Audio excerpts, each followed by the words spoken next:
The UK's Prime Minister and Scotland's leader have signed an historic deal paving the way for a referendum on breaking away by the end of 2014. Details now from RT's Sarah Firth in Edinburgh.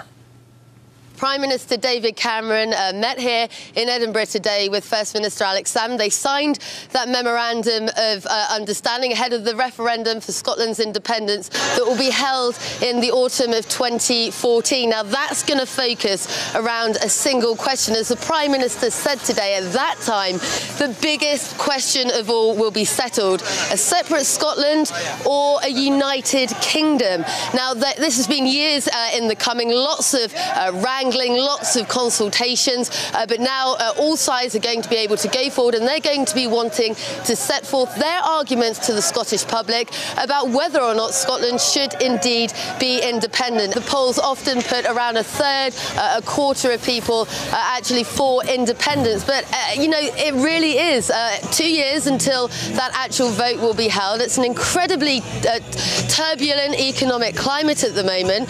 The campaign for keeping Scotland within the Union will say, those in Westminster will say, there's nothing to worry about. The majority in Scotland want to remain within the Union, but you know, it is all still to play for here, and maybe Westminster taking a bit of a gamble because they dropped that middle option, the devolution max, the option for perhaps more powers to be handed to Scotland. That was dropped. There's no middle ground here. It really is one question. It's all or nothing, and you know, possibly there'll be a lot of people here in Scotland who are maybe on the fence, who will say, well, OK, we might not have wanted all of it. We might have wanted to remain within the Union, but actually we don't want to be left with nothing if we vote for Scotland to remain. You can see a very interesting couple of years of fierce fighting, and the battle for Scotland's begun.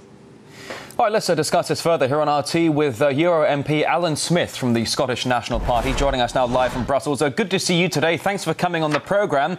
The referendum has been announced, but it's a long way ahead. We've got the pro and anti-independence campaigns ready to go to war. How do you see the whole battle playing out?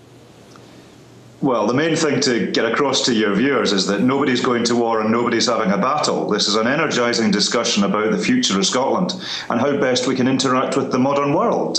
We can be a region of the UK represented by an increasingly dysfunctional UK government, doing all sorts of silly stuff in our relationship with Europe, and even today getting itself tied into knots about, are we in the EU, are we not in the EU? Scotland, we have a different way of doing politics, and today gives us a starting gun in terms of a national debate, which we've got 2 years to actually run through all those discussions and debates, and I feel very, very confident that we're looking at a yes vote at the end of that. Now, but are you discussing issues? I mean, is it more to do with concerns over the EU, or is it more to do with historic national pride?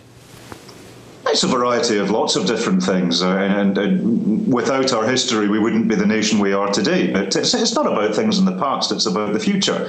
Right now Scotland is governed by 3 different parliaments: the European Parliament, where I am, a confederal gathering of member states who are working together, the UK Parliament and the Scottish Parliament. Now, domestically within the UK there's the London Government and the Scottish Government, and the people of Scotland, with every day that passes, are increasingly looking at the Scottish Government saying, yeah, you know, you guys are actually representing us. You could do with more powers, which is where the UK government ditching the second question in terms of, we were open to the discussion. If somebody was able to come up with something short of independence, well, yeah, we were open to the discussion. But our preference was always independence in the modern world within the European Union.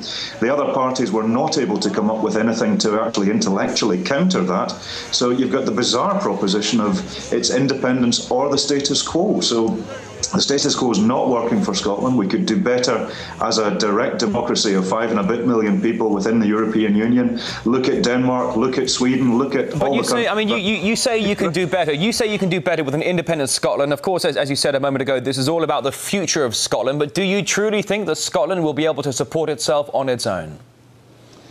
If I didn't, I wouldn't be doing this, Rory. I'm a commercial lawyer by background. I spend a lot of time with business people. It is absolutely crystal clear. Scotland pays in more to the UK than we get back. We pay more into the EU than we get back. But it's not just about the money. I'm absolutely 100% certain Scotland will be richer independent. We'll be able to spend money on the priorities of the people of Scotland. We'll be able to get rid of nuclear weapons. So there's a saving right there. We'll be able to stop sending MPs to Westminster. That'll save a fair bit of money as well. We can actually put the money of Scotland to work for the people of Scotland. This will be an energising discussion for the next 2 years. Right, so keep some of the money in Scotland, as you say, but it's not all about money. But certainly some people are suggesting that as Scotland leaving the UK, that would impact the whole of Britain. Not only those living in Scotland should vote in the referendum. Do you think that perhaps all of the UK should be able to decide?